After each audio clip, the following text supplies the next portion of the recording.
Good morning, everyone, and welcome. Great to have people joining us today. My name is Laura Shrake. I am the Senior Program Director for Business and Sustainability with the Council of the Great Lakes Region. And it is wonderful to have you all joining us for today's webinar. For those who may be new to the Council of the Great Lakes Region, we are on a mission to solve for sustainability in the Great Lakes region. And we are working with leaders across business, government, academia, and other nonprofits to build impact and steer the transformative changes needed. The priority topic areas for our dialogues and programming include water stewardship, circular economy, sustainable food systems, as well as climate change and decarbonization. So as part of our role in convening regional stakeholders, we host monthly webinars like this one, and also an annual in-person forum, the Great Lakes Sustainable Growth Forum, which is happening later this month in Toronto on June 25th to the 27th. And I will put a link to it in the chat soon in case anyone is interested in viewing the program and hopefully registering to attend.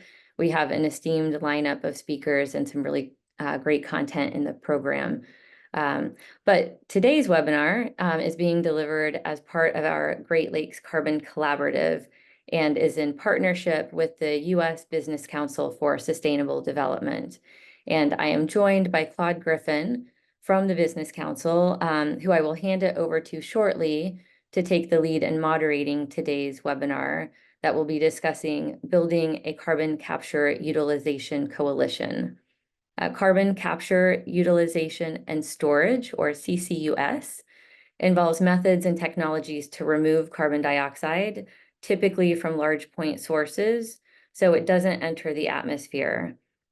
And during this next hour, we will hear about the CCUS landscape and some of the economic and environmental opportunities associated with it. And we'll hear more specifically about some of the efforts taking place in Michigan. So Michigan is often referred to as the Great Lakes state because it borders 4 of the 5 Great Lakes. The Great Lakes region, however, includes 8 US states, including Michigan, of course, and 2 Canadian provinces, as well as many First Nations. And together, we have a tremendous responsibility to protect our water, our land, our air, while working together to create new opportunities for economic prosperity, as well as individual well-being for all in the region. The region holds 20% of the world's surface freshwater and 84% of North America's. And the lakes and their connected waterways sustain life for thousands of species. The Great Lakes region is also North America's economic region or economic engine. Major industries in the region employ roughly 1/3 of the Canadian and American workforce. It is indeed an economic powerhouse. In fact, if the economic region was a country, it would be the 3rd largest national economy in the world. So with its natural resources and economic strength, the Great Lakes region is positioned to lead in the transition to a low carbon economy and a sustainable future.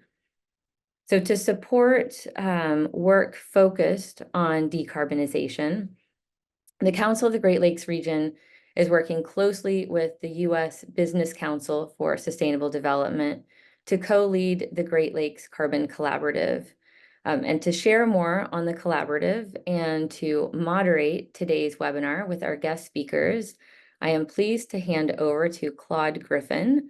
Claude is the Executive Director of the U.S. Business Council for Sustainable Development, and he is always a pleasure to work with. So Claude, thank you so much for your role in moderating today's webinar, and I will hand it over to you. Great. Thanks, Laura. It's a pleasure to be here as always. I also want to welcome everyone to today's webinar. First, a brief overview of the U.S. Business Council for Sustainable Development, as well as the Great Lakes Carbon Collaborative, followed by an introduction of our presenters on today. The Business Council is a 501c6 nonprofit business association that was founded in 1992 to give leading U.S. businesses a platform to work together to design, implement, and scale sustainability solutions.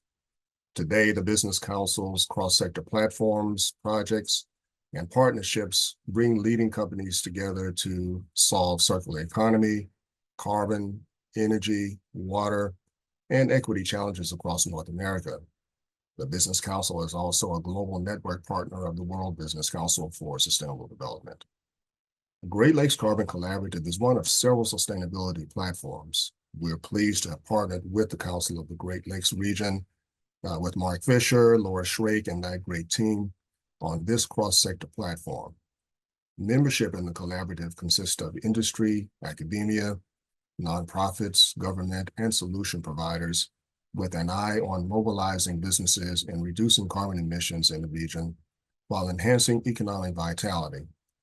Working groups have been formed around various technologies, such as carbon capture, utilization, and storage, hydrogen, nature-based solutions, and electrification. If you're not a member of the Great Lakes Carbon Collaborative, we encourage you to reach out to us. We will be glad to discuss opportunities to engage and identify the steps to become a member. Today's webinar, as mentioned, will focus on one of the members' initiatives, building a carbon capture utilization coalition. We're pleased to have Michael Limo, Director, Environmental and Energy Affairs at the Michigan Chamber, along with Troy Cummings. As Director of Environmental and Energy Affairs, Mike leads all lobbying responsibilities regarding energy, environment, sustainability, along with infrastructure and transportation issues. He also runs the Michigan Chamber's Energy and Environmental Policy Committee, along with several subcommittee groups, including the utility, manufacturing roundtables, as well as task forces focused on mobility, sustainability, and emerging technologies. Prior to joining the Michigan Chamber, Mike worked in trade association advocacy, successfully growing a small clean energy trade group as their first executive director. In that time, he honed a strong skill set in the energy, environment, and emerging technology spaces. Additionally, he spent 10 years working in various staff roles for lawmakers serving in the Michigan House of Representatives. Mike holds a bachelor's degree in psychology from Michigan State University, and he and his wife are proud parents of 2 busy toddlers. During this webinar today, the presentation will focus on the Michigan Carbon Capture, Utilization, and Storage Coalition and the progress that is being made, which could serve as a model for others, particularly from a regulatory perspective. Mike, we're excited to have you and Troy with us today. We look forward to what you will share. And at this time, we'd like to turn it over to you. Great. Thank you so much, Claude. And thanks everybody that joined us today for this really important and exciting discussion about carbon capture, utilization, and storage legislation. So I'm going to go ahead and share my screen, and then we can get started. So as Claude said, my name is Michael Limo. I'm the Director of Environmental and Energy Affairs for the Michigan Chamber of Commerce.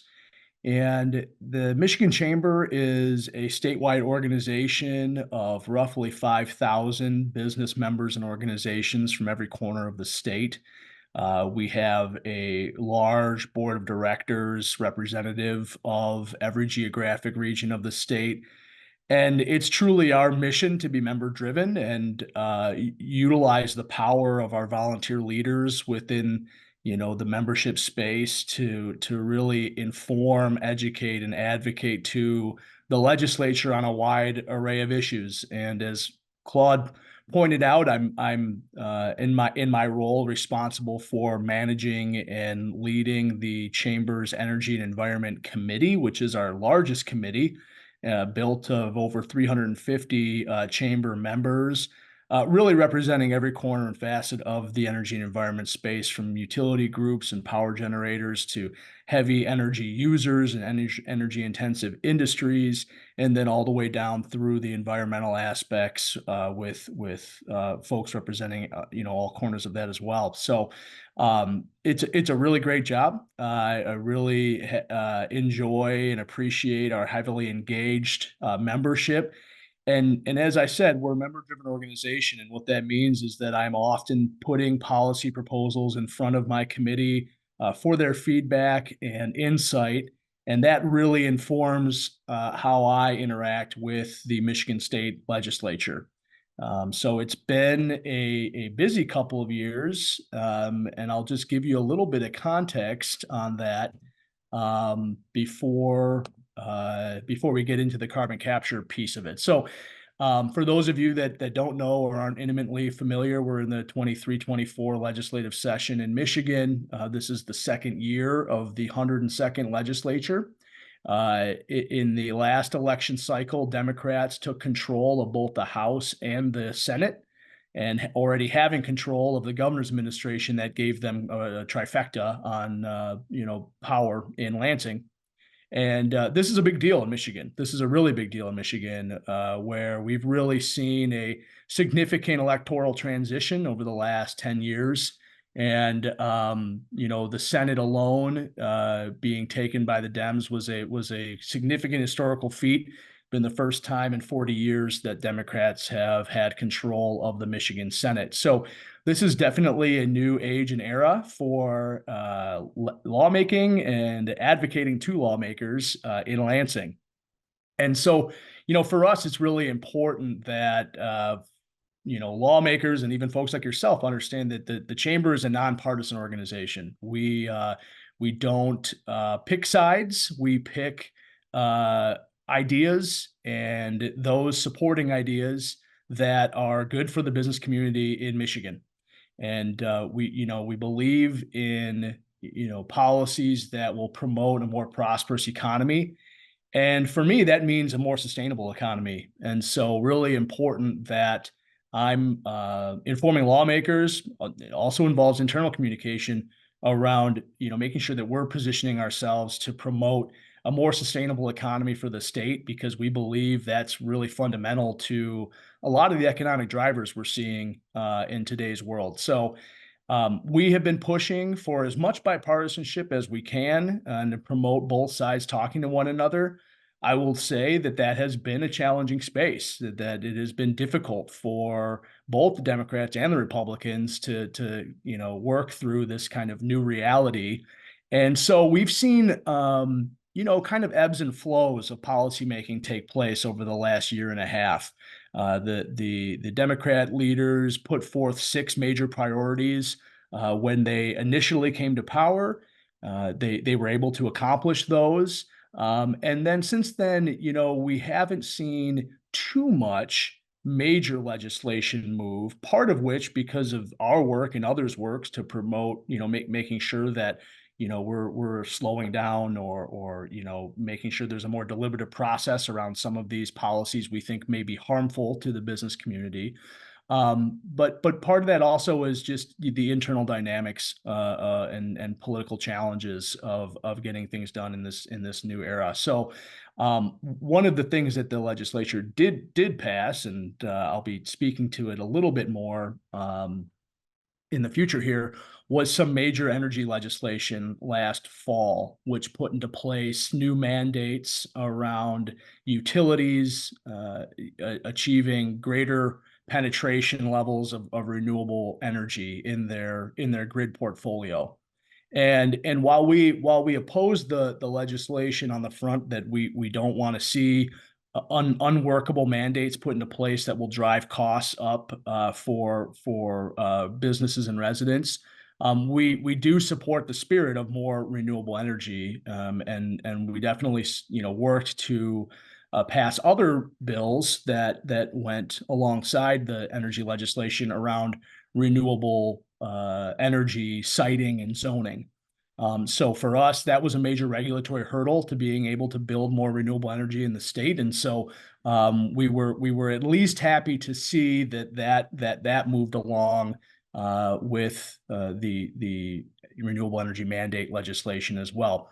Within that renewable energy mandate legislation was the acknowledgement by the legislature that if we're going to push and create regulatory pressure on utilities to build more renewable energy, carbon capture needed to be a piece of that puzzle. That, you know, if we're trying to reduce our footprint, but do so in a way that's reliable and affordable to the grid, that carbon capture is an important, critical technology in making sure baseload power from natural gas plants and otherwise are able to meet those clean energy goals and mandates. So the chamber, alongside the Michigan Manufacturers Association, is proud to be leading a coalition of over 50 company and organization stakeholders around carbon capture legislation. And what that means is really legislation that will enable the state of Michigan and the Department of Environment, Great Lakes and Energy, EGLE, to permit for facilities that would be able to capture and sequester carbon dioxide and sequester it, you know, deep below the Earth's surface, over a mile below the Earth's surface. And so we're really proud of the coalition that we've built to date.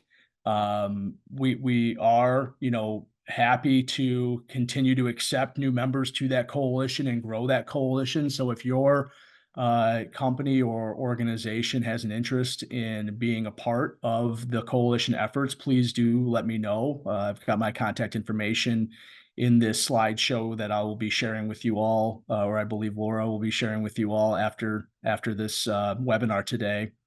And you know, it represents, I think, a really broad array of stakeholders, which is exactly, I think, what we need in order to get this legislation done. It's a complex and nuanced issue area. I'm going to highlight some of the key considerations that we know that lawmakers will, you know, want to deliberate over when it comes before them. And so, you know, I think we've got at least the bones of what we need in order to get it done. But again, we're looking to continue to grow that coalition as we move forward. The bills are soon to be introduced. We are gonna have final draft language put in front of our coalition in the coming days, and hoping that with their support and sign off, that we'll be able to get the bills introduced before the legislature breaks in mid-June. So you know, the clock is ticking, but I think we're gearing up and slowly getting to where we need to be to get the bills introduced. They're going to be 4 bills. We're hoping and we're working towards making sure that this is a completely bipartisan effort. So 2 Democrats and 2 Republicans being co-sponsors of the bill, or being sponsors of the bill. And we know that we need that in the vote count as well. So when we get the bills in front of the Senate and the House, that we're going to need, you know, roughly half plus one of both Democrat and Republican caucuses in order to get this across the finish line. So again, we're working to make sure that we're educating lawmakers, getting them primed, you know, letting them know this issue is going to be coming before them, trying to get in front of, you know, some of the key issue areas that they're going to have to look at. And you know, again, I think we're gonna be hitting the ground running pretty soon here. So what are some of the key drivers of carbon capture? Certainly, this is something, again, where you know, this issue is now a priority for the Michigan Chamber because of our members, because members have brought this need and this idea in front of us and want to see this legislation passed. So certainly, you know, net zero carbon operations for the grid and industry is a huge goal, I think, of a lot of our major members. And we have members that are enormous employers in just the state of Michigan. We have members that operate regionally, nationally, and multinationally. And little bit of a different story depending on who you're talking to, but the general theme is that many of them feel that they are under increasing regulatory pressure to reduce their carbon footprint. And carbon capture is a way to do that, not the only way, but certainly an increasingly important way to be able to do that in a significant way. This really goes back to some of the work that we did alongside the governor's administration in developing the My Healthy Climate Plan and the work that went into the energy intensive work group, where we had really good deliberative discussions with NGOs and regulators alike around the fact that there's only so many ways that a intensive industry, whether you're making steel or glass or cement, there are only so many ways to reduce your carbon footprint. Electrification is continuing to be a growing technology in the industrial space, but for those really energy intensive processes, it's not there yet, and it's not clear exactly as to where it might be. And so, there are alternatives that manufacturers really need to have in their toolbox to look at ways to reduce their carbon footprint, and that leads to economic development, right? So, those are really two things that are coupled together. You have regulatory pressure that can be a limiting factor on companies' ability to invest and expand their operations. So when you're able to put carbon capture or other technologies in the mix, for them to reduce their footprint, they're able to potentially expand and grow their operations, and that's an important thing for the state. Roughly 25% of our economy is linked to is from manufacturing, and so it's huge for this state's economy to be able to continue to be able to do that.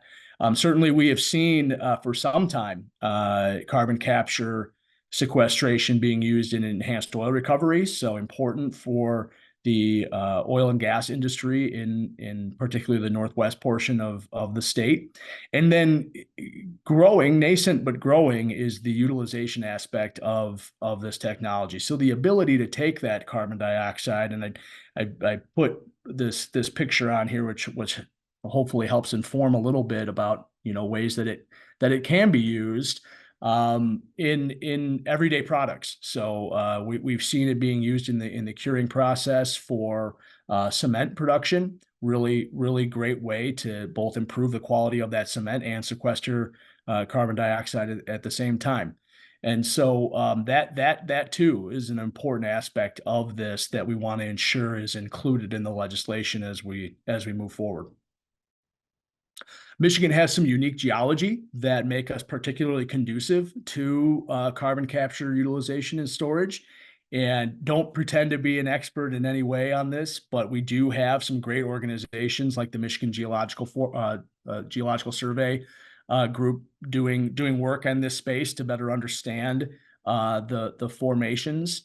What we do know is that Michigan has two geographic formations, one, and I do this often with lawmakers, one in that northwest portion of the state and one in the southern portion of the state, that make us particularly economically viable for carbon capture. And so while we're still in the process of studying that, there are some pilot projects being supported by the DOE to further, study specific site locations, so that when and where we have the information and knowledge we need, we're able to move forward with building out facilities and starting to make those investments. Legislation that we're pursuing, we believe, could help enable Michigan's competitiveness in this new arms race. So to put a finer point on that, we're seeing states like Louisiana and the Dakotas, but more close to home, Indiana, and most recently Illinois, pass carbon capture legislation. And I think for us, that's an important signal to say we need to be working on this in Michigan as well, because as we know from talking to many companies, this is something that they want or even need to see when they're making future investment decisions. And so there's a important competitiveness aspect to this that we're going to be, really making lawmakers aware of, and hopefully, pursuing a program that is competitive to other states. Want to highlight a few issues for consideration, things that we have been working through in the drafting of this legislation, but also that we know that lawmakers are going to want to weigh in on and think through. So certainly the permitting fee and lease structure of the program, right? We want fees to be in line with the resources needed to administer the program. We don't think it should be more. We don't think it should be less. I think any increase to those fees is particularly beyond what other states are doing will make the program less competitive. And so certainly we want the department to have the resources it need, but they need to be kind of right sized for the program and project. And then lease structure. So working with the DNR right now to kind of essentially mimic what they do right now around the leasing of state lands for oil and gas ventures, to do something similar for CCUS.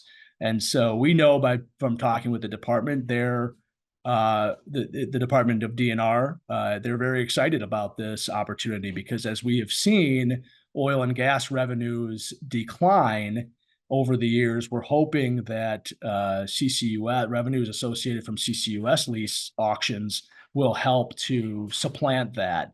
And those funds are super important to Michigan. They go into the Natural Resources Trust Fund, which is essentially the infrastructure fund for our parks and state lands.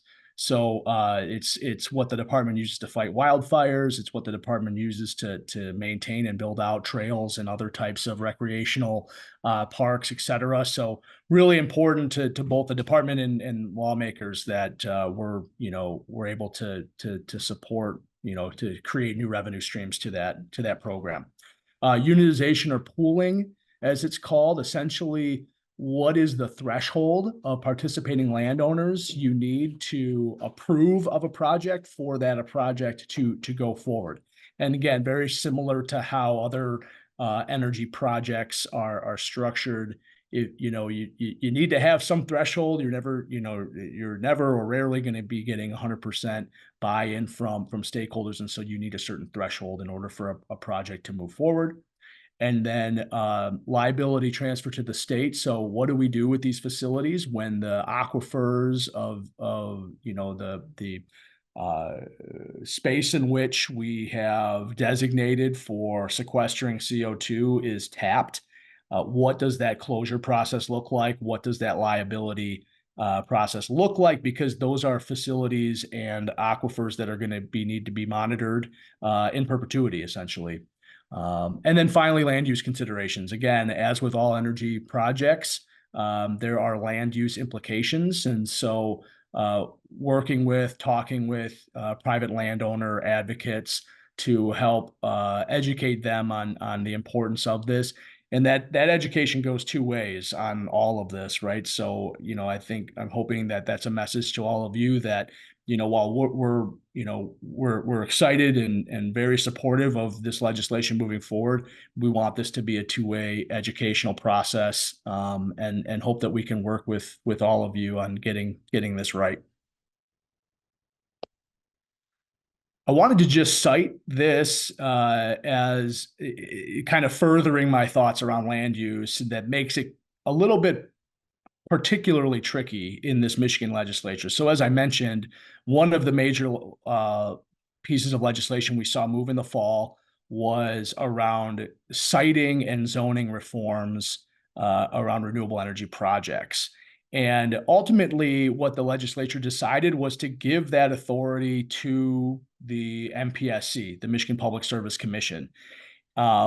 We had kind of landed on what I would call softer, more flexible proposal where you're still allowing local governments to have a decision-making process, but with guardrails, so that they're not able to say no outright to a project, but they're able to, again, work with a developer and ensure that the project and program is the right fit for that community. Ultimately, the legislature decided not to do that and to just give that authority over to the MPSC. Because of that, as with all things, it has a ripple effect in the mindsets of the legislature. And so we know that land use considerations around energy projects in particular are front of mind. There was a ballot proposal that was started because of this legislation, the ballot proposal intending to undo the legislation that was passed in the fall. They needed, over 350,000 signatures, and they were not able to achieve that.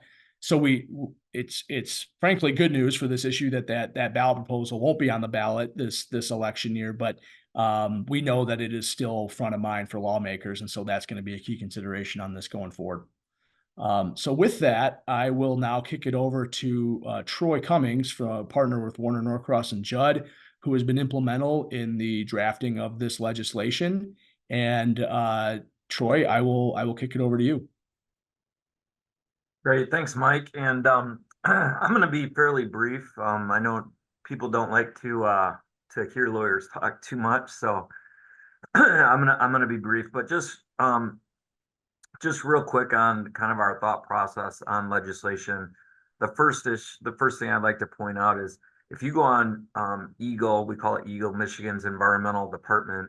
If you go on EGLE's website, it talks about CCUS and permitting right now, and really they would permit carbon sequestration under our mineral well program. It's not a good fit. It's kind of shoehorning something into a statute meant for something else. And so early on in this process, it was very apparent that if we're going to do this in Michigan and really take advantage of this, we're going to have a law specifically for CCUS. So we started the process in looking at really three main sources. The first is the Class 6 program, the federal program that applies, and the regs around that program. The other are other states, right, that have been doing CCUS for a long time. And then the third, of course, is Michigan law, because there's a lot of provisions in Michigan law that would potentially apply. So we took those three things and started developing some language. And there's really, like Mike said, there's going to be a few bills here. The two primary components of this are two new parts to Michigan's environmental law. One would create the actual permitting program for someone that wants to engage in a project. The second would be, Mike talked about a little bit, unitization, right? The pooling aspect of that. And I'll talk a little bit more about those. But there's three other things, areas that we had to kind of deal with outside of those two parts. The first is core ownership in Michigan. So in a lot of states like that are looking at doing this, having clarity around who owns pore space from a legal standpoint is critical. And in Michigan, we have a lot of common law, right, that have been built over the decades. And one thing that we did is we went into Michigan real property law, and we created a kind of a new act that would really lay out Michigan's common law on pore ownership to be very clear on that. So that was kind of a first aspect. Another is, where is the line from transportation to when kind of a well project begins? And that's really important, because transportation of petroleum products through pipes, pipelines, or otherwise are governed by a kind of a separate law. And it's MPSC, our Michigan Public Service Commission, that oversees that. And it was pretty clear at the outset that this was going to be an environmental program. And so we provided some clarity in Michigan law on where that line is, where transportation ends, the MPSC's kind of role ends, and where EGLE's role begins. So we did that. And then the other issue before I dive into the two main parts here are Mike touched on state land a little bit, getting some clarity in some of the statutes that apply to state-owned land on like if revenue is brought in through a CCUS project from state-owned land, where does that money go? Like what funds does it go? What can it be used for? That kind of a thing. And can they do this even with state-owned land? And so we provided some clarity working with our Michigan DNR on that. And we're still talking to them about a few aspects of that, but that's the other piece of it that we needed to address outside the main components. As far as the two main parts, the permitting program, what we're proposing is really just a permit process that's both in line with a normal type of Michigan permitting program for something like this, and also a program that complies with the Class 6 program. Why that's really important is Eagle has expressed an interest and has already started the process in trying to obtain primacy for this program. So you don't have to get separate federal and state approvals. It would just be one state approval. That's a long process, but what is really helpful in that for Michigan to pursue primacy is have a law that fits very nicely with federal law. And so as we develop the permitting program, it's very heavily aligned, I would say, with the federal program. And just from a broadly speaking, how the program would work is you go through a permitting program. There's hearings, kind of normal, kind of due diligence, kind of good government process involved with that. Once an application, a project is approved, you start operation. As all of you know, that's a very long process, decades and decades that can be in operation. And at the end of that, we have provisions around the title transferring to the state. A lot of states do this in their legislation. And so at the end of the operation of a well, there would be a certificate of completion process. Once that is approved, again, heavily tied to the federal program on the requirements for closure. Once that occurs, the liability and the title would transfer back or transfer over to the state. Another aspect of this too is we do, as a lot of states do, we would impose, the law would impose 8 cents per ton fee. That fee would go into a fund that would kind of be a fund that Eagle, the state, could use for long-term monitoring of sites, and also for some costs around regulatory aspects of the program. So there is that piece of it also. And then what's I would say on implementation, there's some language in there around making sure that this program's implemented, of course, according to the Class 6, the federal program. There's even language on kind of a direction for the state to pursue primacy quickly. And also, of course, it allows Eagle to develop rules so it can be nimble, and we can change if the federal program changes, we can change our state program through rules rather than having to go back to the legislature. So that's kind of the permitting aspect of it. Then the unitization side of things is really, there's a couple, these projects, you saw the map that Mike had up. There's large swaths of Michigan, that could be used for this. We're talking about very large tracts of land with many different owners that would be involved with that. And inevitably, these projects are going to involve maybe some owners that are going to object. And so what do you do in that situation? There's a couple different things you can do. The first is just allow for condemnation authority. And the second is a unitization pooling process.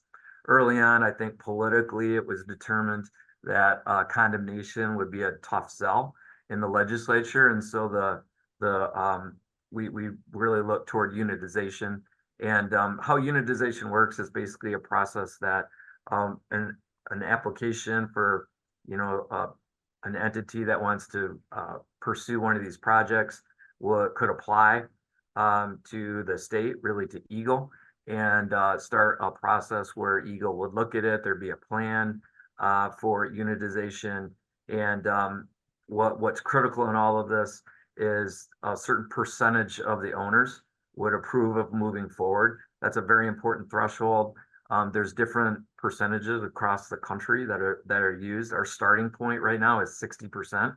So 60% of the owners have to approve. It's 60% of the property, right? The pore space that would be involved in one of these projects would have to approve it. If that happens, then you can go forward with this process, and it's a way to to allow these projects to go when you don't have 100% of the folks on board. There's a process. We have a very similar process in the oil and gas context already that we relied heavily a lot of those provisions, but there's the normal type of hearing process and whatnot that we go through, and ultimately Eagle would be the one that would run that program and ultimately decide. Couple of last thing I'll just say real quick, the legislation, as Mike said, is almost complete. There's still some oil and gas kind of issues that we're looking at. I think Eagle might still have some things that they want to discuss, and then there could still be some issues on DNR on state-owned land. But we're getting to the point where we're receiving input from many different folks, and we're getting to the point where we can kind of move forward at least with a draft that could be introduced. So that was about as quick as I could do that in about 10 minutes, and hopefully it wasn't too boring for the non-lawyers on the call. But Mike, I think I'll hand it back over to you. Great. Thanks, Troy. So just wanted to end it on this slide. This is our full lobbying team over at the chamber. Again, I'll share this PowerPoint with Laura and Claude after this event to share with all of you. So feel free to reach out to myself or any of us on issues you might have or interactions you may want to have with the chamber. But thanks so much for your time today.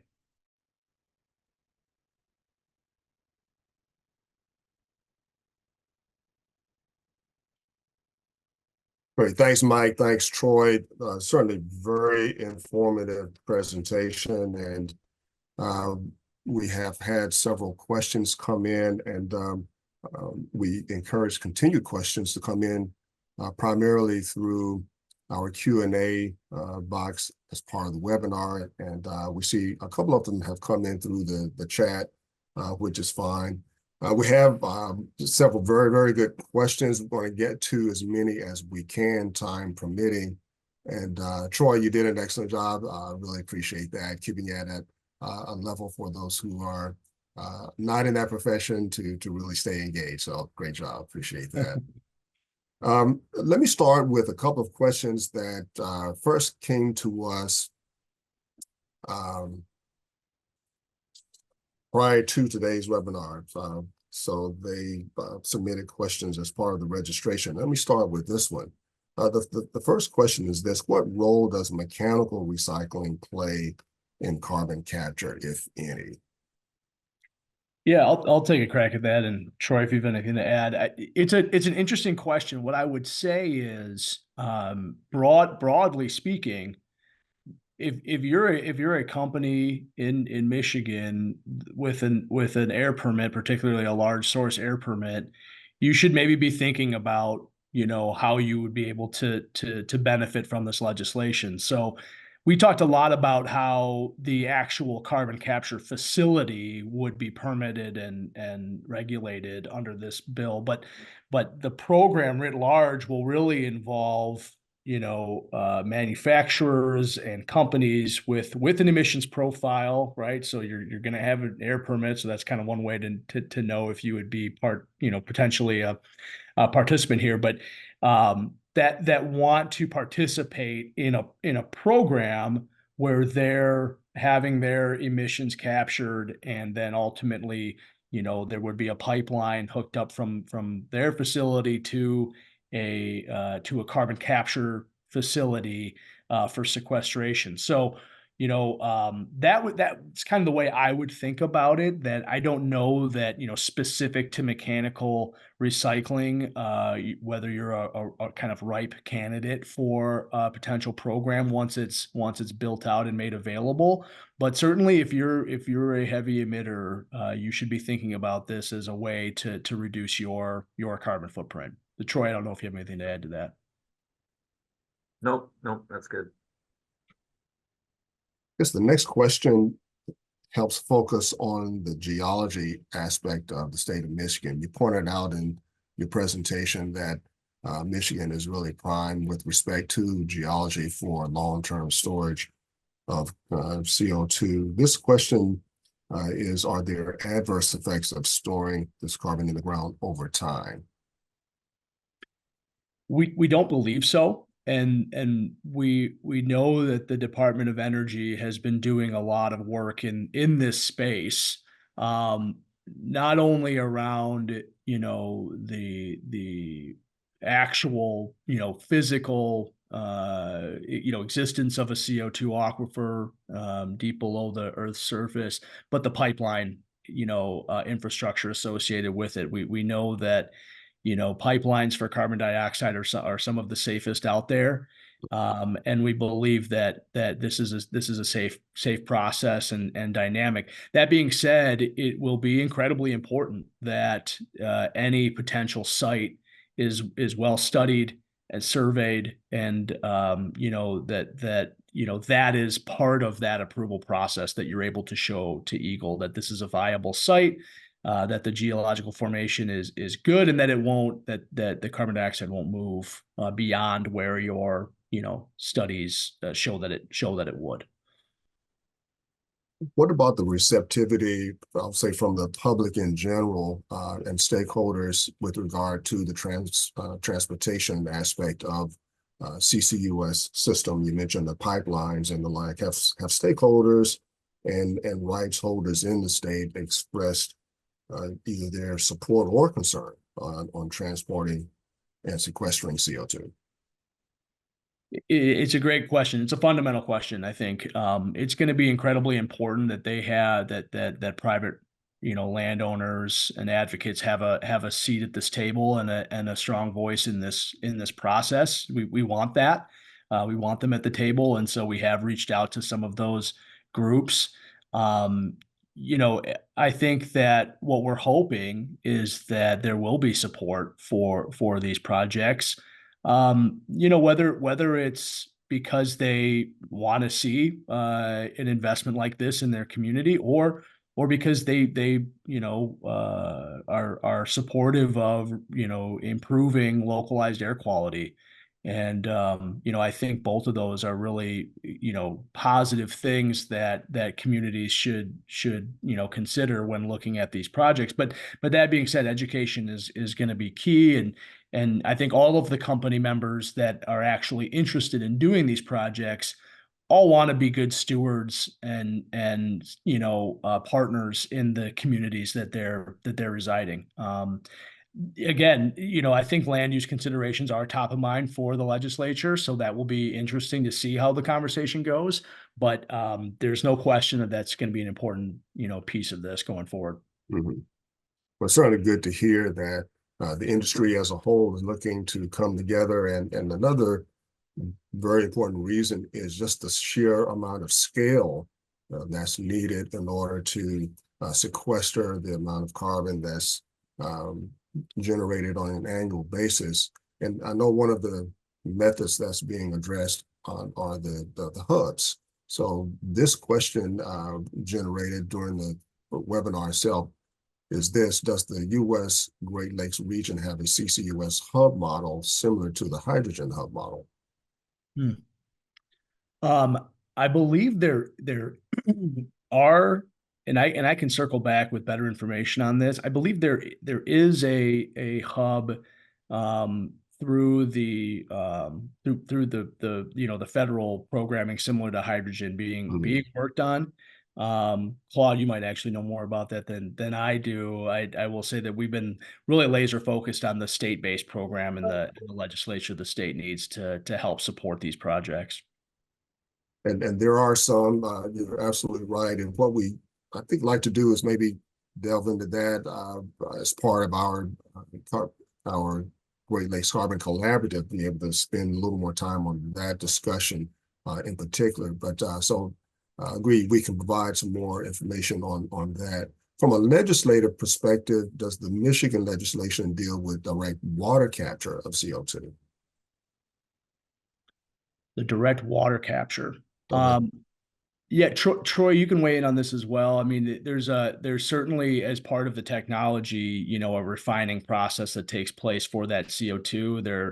There are specific specifications that that CO2 product needs to meet in order to qualify, if you will, to be pumped through a CO2 pipeline.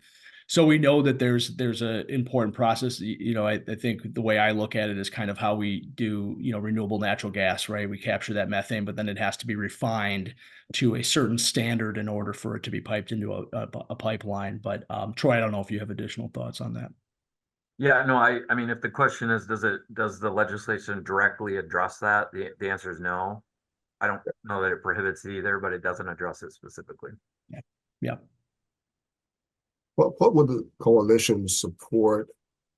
I'm sorry, would the coalition support Eagle Class 6 primacy, even if the legislation is not enacted, or is primacy less likely to succeed if that's the case?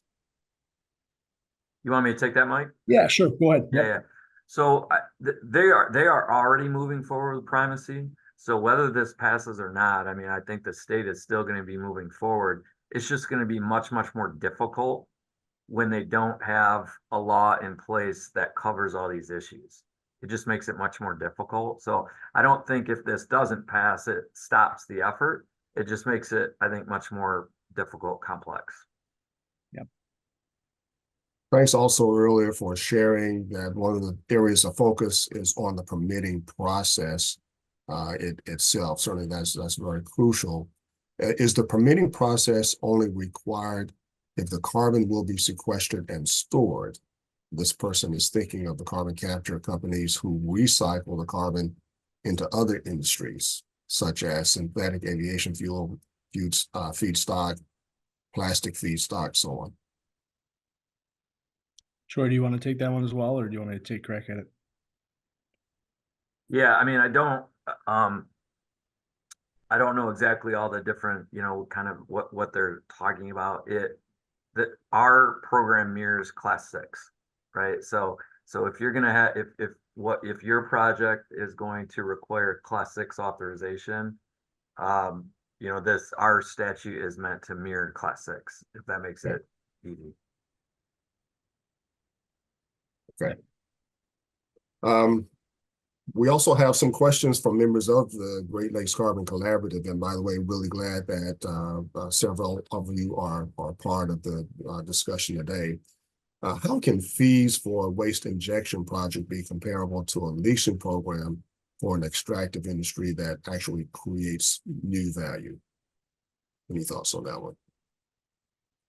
And Mike, maybe I can take that too. Sure. Might be some confusion around the term fees there, but there's a couple different fees in the legislation. The first is just a normal permitting fee that would require, you pay to apply. The other is that 8 cents per ton that would go into the fund for that long-term kind of fund.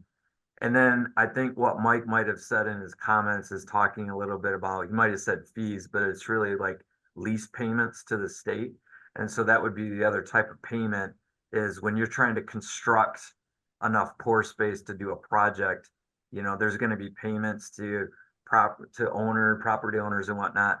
And if the state owns pore space, that's what I think Mike was talking about, is that there's going to be a program that the state develops for this, where it would be very similar to like oil and gas leasing and whatnot, that you would kind of know what the payment to the state is going to be on that lease.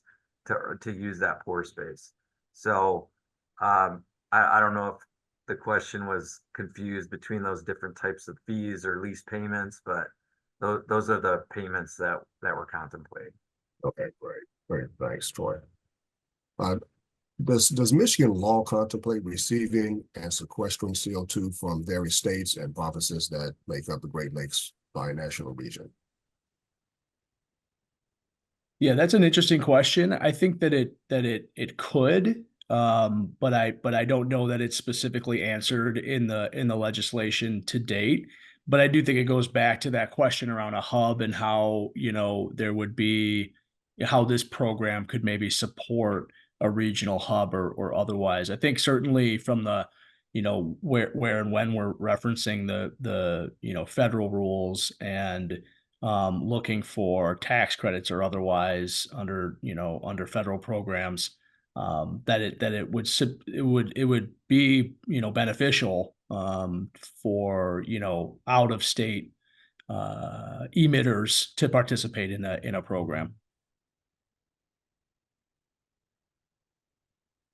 Here's another one with respect to the introduction of the bills themselves. Why would bills be introduced before getting full buy-in from the key stakeholders that were identified? Yeah, so I think what I like to believe is that our coalition is representative of a number of these key stakeholders, and so we will be doing that before the bills are introduced.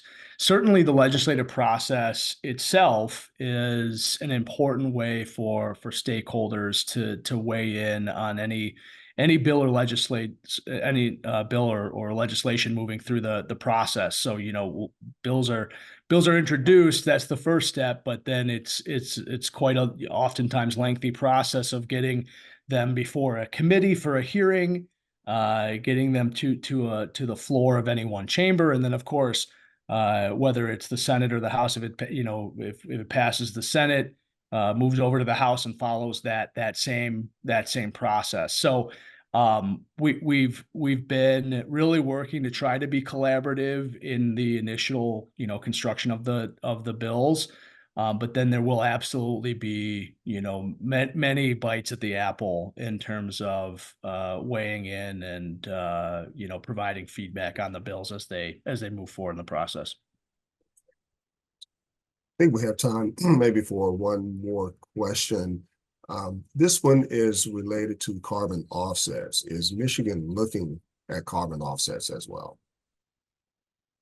So we are. I think that the DNR is actually doing some really interesting things around forest management and how you can use nature-based solutions for offsets and carbon capture.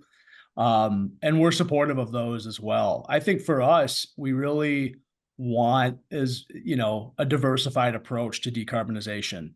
We believe that approaches in sustainability and decarbonization should be technology agnostic. If they work, if they're proven to work, and they're going to lead to significant reduction in carbon emissions, then we should be supportive of that. The state should be supportive of that. So.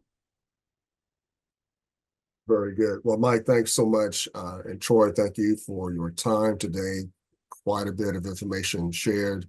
What we'd like to do is there are a couple of questions that we're just unfortunately not going to be able to get to today. We'd like to send them to you and follow up with the individuals who submitted them for today. Thanks to everyone for your participation, and looking forward to when the video is ready, getting it out to distribution. So at this point, I'd like to turn it back over to Laura.